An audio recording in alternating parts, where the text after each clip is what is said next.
Les acompaña nuevamente Wendy Barba para el Rincón del Purgatorio.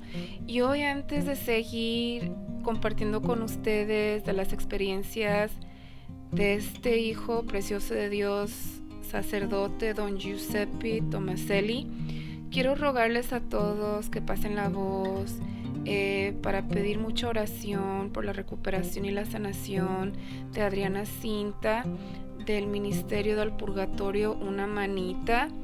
Y también quiero rogarles encarecidamente oración por la hermana Luz María Cardona Castro, del Ministerio de Apostolado por la Iglesia Purgante. Despoblemos el Purgatorio.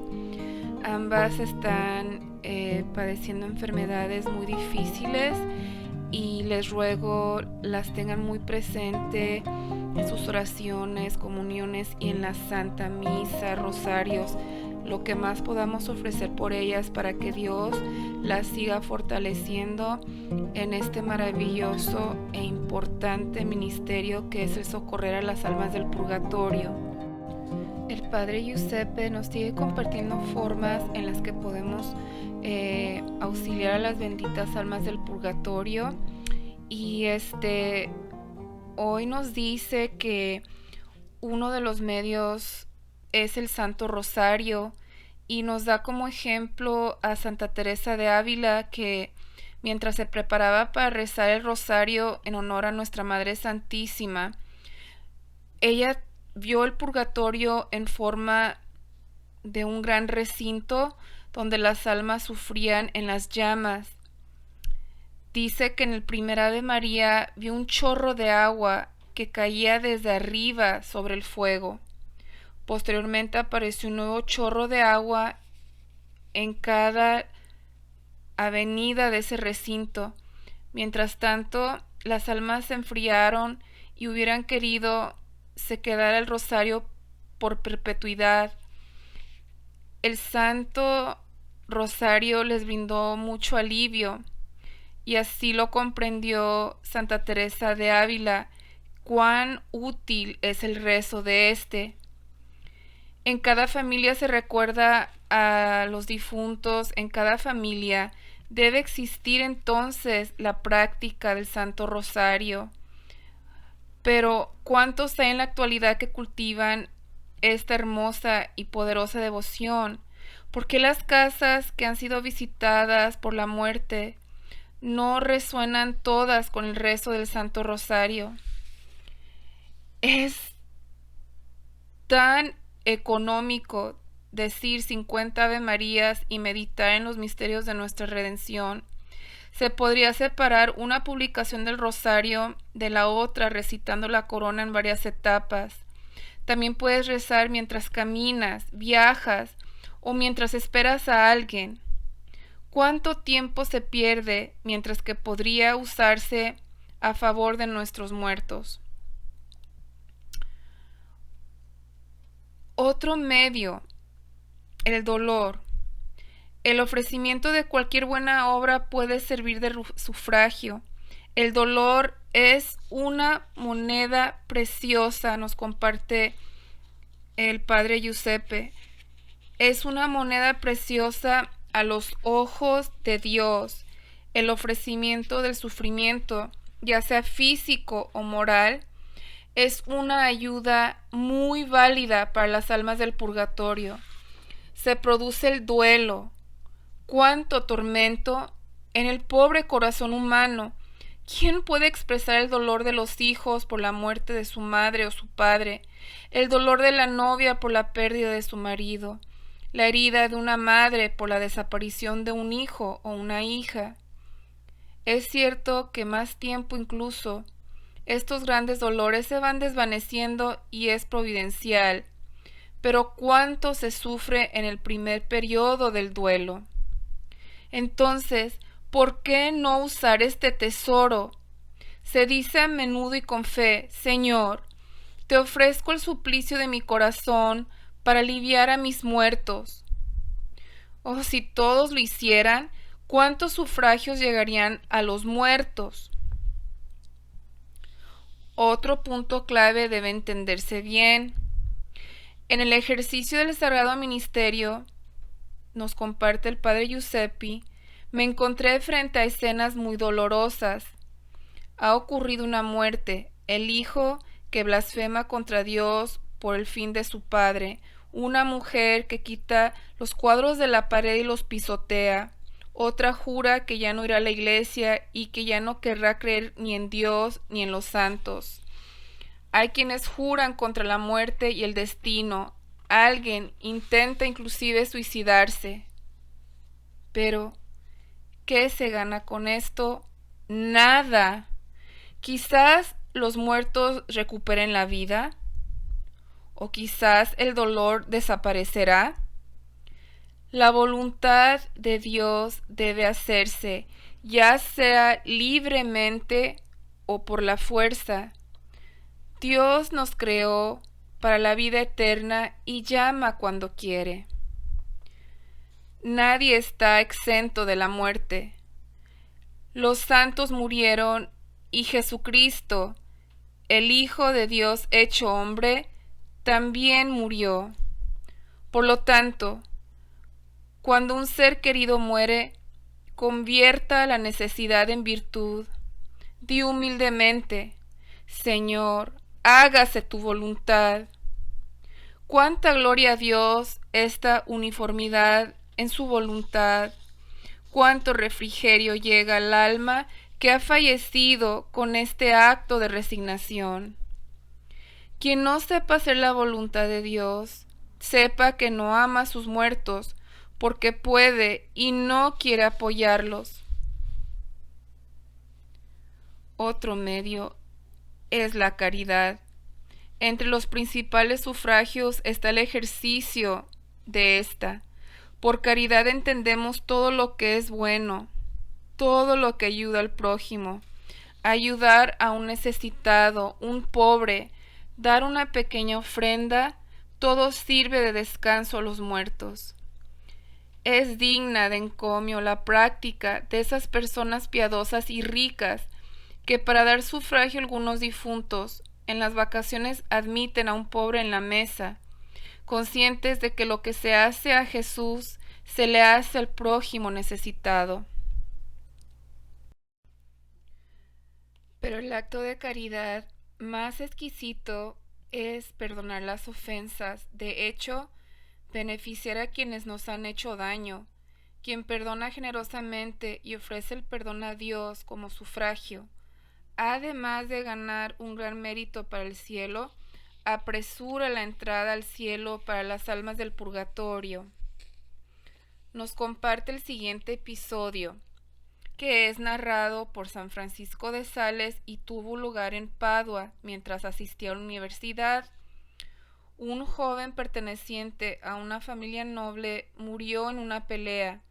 La madre del fallecido, muy religiosa, estaba muy afligida tanto por la muerte de su hijo como por el miedo a su destino eterno. Ella oró a Dios y estaba dispuesta a hacer cualquier sacrificio para ayudar a su alma. El Señor le presentó la oportunidad. Mientras el cadáver aún estaba en la habitación, se escuchó un fuerte golpe en la puerta y un joven entró sin aliento. Por el amor de Dios, señora, sálvame. Los gendarmes me buscan para detenerme. Ayer mataron a un joven y ahora lo siento. La madre entendió que él era el asesino del hijo. Una poderosa lucha tuvo lugar en su alma. Con la ayuda de Dios lo superó. Te perdono por el amor de Dios. Te doy refugio en mi casa. Tú mataste a mi hijo, pero para darle descanso a su alma quiero beneficiarte. El asesino lloró de emoción. Dios acogió el acto de caridad y permitió que el hijo se le apareciera la noche siguiente. Le decía, no te preocupes, oh madre mía, por mí. No se maldiga. Por el perdón que le has concedido a mi asesino, mi purgatorio será muy breve. Pronto entraré al cielo. Y así, en otro ejemplo, del perdón al moribundo, conviene recordar lo que se narra en la vida de Santa Margarita María Alacoque. Mientras la santa estaba en el convento, bajo la predilección del Sagrado Corazón de Jesús, un hombre murió. Su esposa estaba atormentada por dudas si su esposo estaba a salvo o condenado. Se volvió hacia la santa sabiendo que estaba en contacto con Jesús para rezar. Jesús se presentó a su amada y le dijo: «Consuela a tal dama. Su marido, por el momento, está en el purgatorio. Estaba en peligro de hacerse daño a sí mismo, pero un acto de caridad realizado en su lecho de muerte hizo que mi juicio le fuera favorable». ¿Qué ha pasado? Durante años hubo un gran odio entre este hombre y un cuñado. Ya no hablaban. Cuando éste se enteró de que su enemigo estaba a punto de morir, tanto para reparar el mal hecho como por conveniencia, fue a visitarlo. Sin embargo, se detuvo en un rincón de la habitación como para no dejarse ver. El moribundo, en un momento de lucidez, vio a su cuñado y le indicó con la mano que se acercara. «Perdonémonos. Morimos, todo pasa». Este acto de caridad atrajo tanta gracia al moribundo para liberarlo del infierno. Estos ejemplos deben estar bien pensados, dado que perdonar enemigos es tan ventajoso para los vivos y el socorro discreto de los muertos. Aprovecha la ocasión del duelo para hacer las paces con tu prójimo. El odio ordinario reina en el parentesco o en la esfera de los llamados amigos. Supere la repugnancia natural de perdonar, haga un sacrificio por el amor de Dios y por el amor de los muertos. Vaya a visitar a los de luto y olvídese del pasado. Quien recibe una visita de reconciliación no debe correr el riesgo de rechazarla. Es doloroso decirlo. Sucedió que con motivo del duelo apareció una persona y los familiares del difunto la ahuyentaron diciéndole: «Nunca debes poner un pie en nuestra casa». Pero quien actúa de esta manera, ¿puede decir que ama a sus muertos? Si los amaba, perdonaría y ayudaría con todo su apoyo a su alma.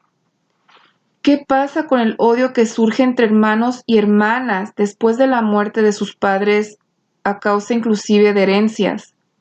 Hermanos y hermanas que no se saludan desde hace años y años y ni siquiera se visitan en su lecho de muerte. ¿Por qué no perdonan?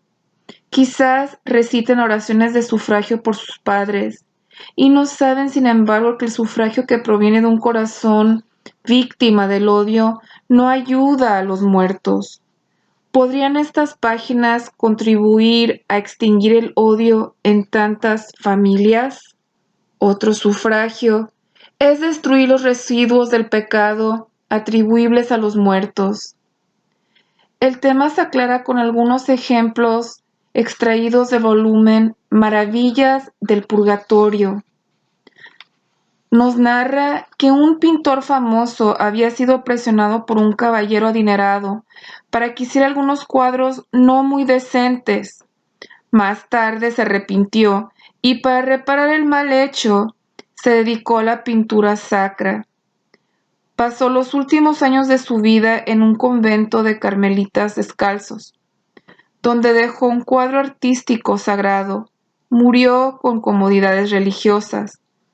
Pocos días después de su muerte, mientras un fraile estaba en el coro, después de los maitines, el pintor apareció en la iglesia, lloraba y estaba envuelto en llamas.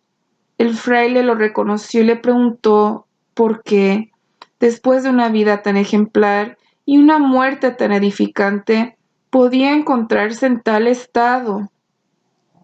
El difunto respondió: «Cuando me encontré en el tribunal divino, me vi rodeado de mucha gente que se destituyó en mi contra porque estaban en el purgatorio por haber mirado los cuadros indecentes pintados por mí. Pero lo que más me aterrorizó fue ver a otros salir del infierno gritando porque habían sido condenados por mi culpa. Fui salvado de la muerte eterna por las buenas obras hechas y por la buena muerte, pero fui condenado a sufrir en las llamas del purgatorio hasta que se destruyan esos horribles cuadros en los que trabajé que siguen causando escándalos. Por lo tanto, por lástima, diríjase al propietario suplicándole que queme inmediatamente esos cuadros, que si se niega, ay de él, en prueba de lo mucho que hay. Digo, y como castigo por el mal trabajo que quiso hacer, pronto perderá a sus 2 hijos, y si no obedece las órdenes divinas, él mismo morirá. El maestro, informado de todo, inmediatamente destruyó las pinturas, y en menos de un mes vio morir a sus 2 hijos. Muy impresionado por este hecho, se entregó a una vida de penitencia. ¿Cuántos mueren dejando residuos del pecado? Un mal residuo sería, por ejemplo, un libro malo o una estatuilla desnuda, y así muchas cosas más y objetos. Hoy casi todo el mundo lee, sin embargo, los libros malos están en mayor circulación. Incluso algunas familias que se autodenominan religiosas no tienen reparos en mantener novelas y revistas poco decentes. Les comparto que visité a una familia en duelo. Noté que había una estantería en la habitación. Como es mi costumbre, eché un vistazo rápido a las páginas de títulos y descubrí que varias de ellas eran malas. Disculpe, señora, si me atrevo a decirle esto. Prefiero una familia donde no hay libro a una donde hay biblioteca. Entre los muchos libros es fácil encontrar libros malos. Muchas de estas novelas son inmorales y deben quemarse.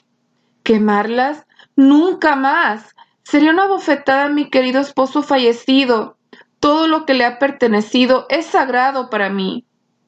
Simpatizo con tu dicho, mas sepa que es malo no solo leer esos libros, sino también conservarlos. Si amaras a tu esposo, los quemarías de inmediato. ¿Qué quieres decir? Tu marido hizo mal al comprar ciertas novelas, le hizo más daño al leerlas, tal vez las habrá prestado y las habrá dado a otros la oportunidad de pecar. Estos libros, malos en la casa, si no los lees tú, luego otros podrían leerlos, pero no sabes que los juicios de Dios son terribles. Quizás en este momento tu cónyuge se esté quemando en las llamas del purgatorio para pagar el pecado de la mala lectura, y quizás esté esperando que tú los destruyas para ser aliviado de sus dolores. Tenía una buena razón, pero la señora no quiso entender. Me sentí obligado a repetir mi visita, y poco a poco logré quemar algunos libros. El hecho que ahora he narrado no es el único de su tipo.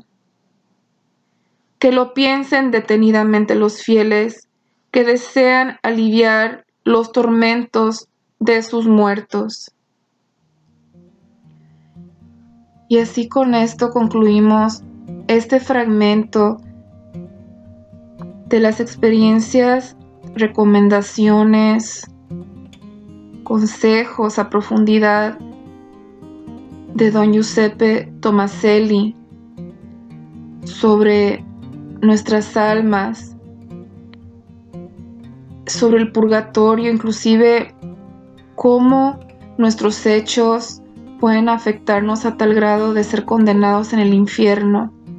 Espero que esto que nos compartió don Giuseppe nos ayude a reflexionar, como él dice, a profundidad para poder cambiar nuestras vidas. ¿Será que podremos examinar qué hay en casa? Si hay algo que no les sea agradable a Dios, ruego a Dios Espíritu Santo nos ayude y nos ilumine para ver qué objetos, artículos, libros, lo que sea que tengamos que pueda causarle ofensa a nuestro Señor, y que sobre todo sea contribuyente para que nuestra alma se condene o llegue al purgatorio, a un purgatorio muy severo. Qué difícil es que en el momento de nuestro juicio, como le ocurrió a esa persona, vengan almas que están en el purgatorio y almas que vengan del infierno a reclamarnos que por causa nuestra estén ahí padeciendo. Procuremos estar en gracia de Dios y estar en el bien ahorita que estamos en vida, que Dios nos ilumine para poder reparar daños que hemos hecho, que Dios nos ayude y nos siga instruyendo por medio de la Santa Misa, la comunión, las lecturas de las vidas de los santos y testimonios y experiencias como las de don Giuseppe Tomaselli para poder estar en el bien y así poder ser tomados en cuenta inclusive en nuestras oraciones como intercesores por las salvaciones de las almas, intercesores por las almas de los difuntos. Entre mejor estemos con Dios en más gracia y en bien, más poderosa será nuestra intercesión por tanto vivos como difuntos. Les acompañó Wendy Barba en este pequeño fragmento para el Rincón del Purgatorio y pues los animo a que lo compartan, así se puede regar la voz de tanta urgencia y podamos sacar provecho a tantos consejos que nos pueden evitar una condenación o un purgatorio. Que Dios los ilumine y María Santísima los cobije, los arrope en su santo manto y los siga fortaleciendo. Muchas bendiciones. Hasta muy pronto.